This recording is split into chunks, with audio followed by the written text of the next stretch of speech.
স্বামীর অনুমতি ছাড়া স্ত্রী যদি 3টি কাজ করেন তাহলে কি জাহান্নামে যাবেন আপনি? আর এটা আমার কথা না, তো রাগ করে কোনো লাভ নাই। মা বোন প্লিজ রাগ করবেন না, আপনাদের কল্যাণের জন্য কথা বলছি। দীর্ঘ বছর ধরে আমি আল্লাহর এই কথাগুলো বলে যাচ্ছি। কেন? আমার প্রয়োজনে? No, never. আপনাদের কল্যাণে এইটা আপনারা শেয়ার করে দিবেন, আপনার পাশের কি ঘরের কি বোনকে বলে দিবেন, মোবাইলে শেয়ার করে দিবেন। কারণ হচ্ছে আমরা হয়তো এই ভুলগুলো করে যাচ্ছি, আমরা বুঝতে পারছি না, অথচ এই ভুলটা করলে আপনি জাহান্নামে যাবেন। আমার রাসূল সাল্লাল্লাহু আলাইহি ওয়াসাল্লাম মেরাজের রাত্রিতে জান্নাত জাহান্নাম ঘুরলেন, সাথে ছিলেন জিবরিল আমিন। জিজ্ঞেস করলেন, ও জিবরিল আমিন ভাই, ওই জাহান্নামের মধ্যে অধিকাংশ নারী কেন জাহান্নামী? আকসারুন নাস ফিল মারআ, অধিকাংশ নারীরাই হচ্ছে জাহান্নামে। কেন? তারা কেন জাহান্নামে? তখন হযরত জিবরিল আমিন বললেন, ও নবী, তারা স্বামীর অবাধ্য ছিল। তখন তারা এত অবাধ্য ছিল, বুঝতে পারে নাই যে এই ভুলগুলো করেছে। বুঝতে না পারার কারণে রব্বে কারীম আজ তাদের জাহান্নামে দিয়ে দিয়েছে। ভুল করেছেন আপনারা, হয়তো বুঝতে পারেন নাই, অ্যাভেলেবেল করছেন। আমি যখন 3টার কথা বলবো বলবেন, আয় হুজুর আমি তো ভুলগুলো কি করে ফেলছি, কি করব? স্বামীর কাছে গিয়ে একান্তে ক্ষমা চাবেন, আমি জাহান্নামে যেতে চাই না, আমি জাহান্নামে যেতে চাই না, প্লিজ আমাকে ক্ষমা করে দাও, এভাবে বলবেন ইনশাআল্লাহ তাআলা। 1 নম্বর হচ্ছে চাকরি করা যাবে না স্বামীর অনুমতি ছাড়া। এই তো এখন রাগ করেছে আমাদের দেশের অনেকে, এখন রাগ করবে, হুজুর ফাইজলামি পাইছেন, চাকরি করব না কেন? আরে চাকরি আপনি করবেন, কে বলেছে করবেন না? আমাদের দেশে মহিলা কি ডাক্তারের কি প্রয়োজন আছে না নাই? আছে। নার্সের কি প্রয়োজন আছে না নাই? আছে। অনেক মহিলা গাইনিক বিশেষজ্ঞ যারা এদেশের লক্ষ লক্ষ মহিলাদের উপকার করে। সিজার হচ্ছে, মহিলা অনেক রোগ আছে, তারাই তো ট্রিটমেন্ট করবে। মহিলা শপিং মল আছে না, মহিলাদের বেশ কিছু পণ্য আছে যেটা মহিলারা কি বিক্রি করবে। তবে সেক্ষেত্রে শর্ত হলো পর্দার সহিত। মনে রাখতে হবে 4টি বিষয় যদি মানে নারীরা জান্নাতে যাবে। এটা আমার কথা নয়, এটা আমার রাসূল বলেছেন। আরবা আমাল আল্লাহু দাখালা ফিল জান্নাহ, আল্লাহ তাদেরকে জান্নাত দান করবেন 4টি কাজ করলে। এর মধ্যে একটা মোস্ট ইম্পর্টেন্ট হচ্ছে পর্দা করা। আপনি চাকরি করেন, কোনো অসুবিধা নাই, স্বামীর অনুমতি নিয়ে পর্দার সহিত আপনারা চাকরি করবেন, পারবেন তো?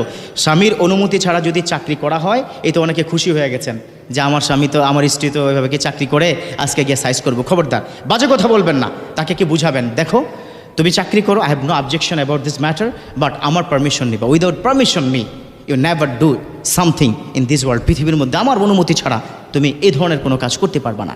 পারবেন তো ইনশাআল্লাহ তাআলা? 1। 2 নম্বর হচ্ছে স্বামীর অনুমতি ছাড়া স্বামীর পকেট থেকে টাকা নেওয়া বা কোনো কিছু করা যাবে না। এটা হয়ে যাবে চুরি। চুরি বুঝেন তো?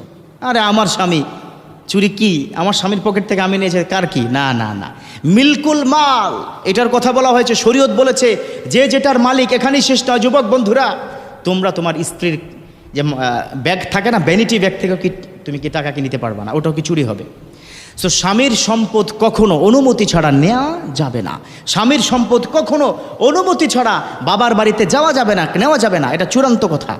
আপনারা যদি ভুলটা করে থাকেন, আজই স্বামীর কাছে গিয়ে বলুন যে তোমার ওই যে কি টাকা পাও নাই, যে কি 10,000 টাকা, ওটা আমি নিয়েছি, ক্ষমা করে দিবে, যদি আপনি সুন্দর করে কি বলেন।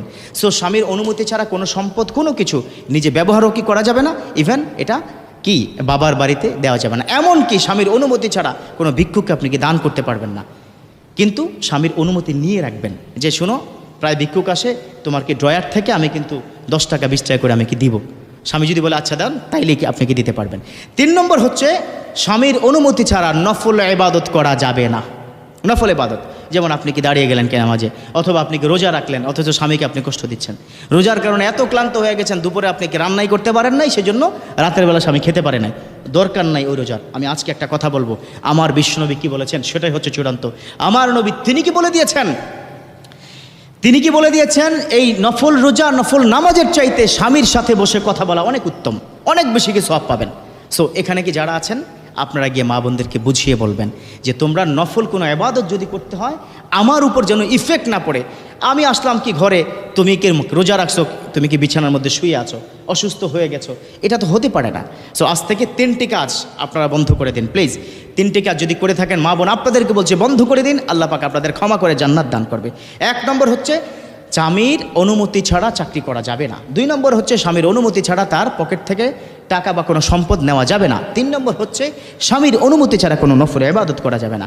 আল্লাহ পাক আমাদের বোঝার এবং মা বোনদেরকে এই বিষয়টা মানার তৌফিক দান করুক, আমিন।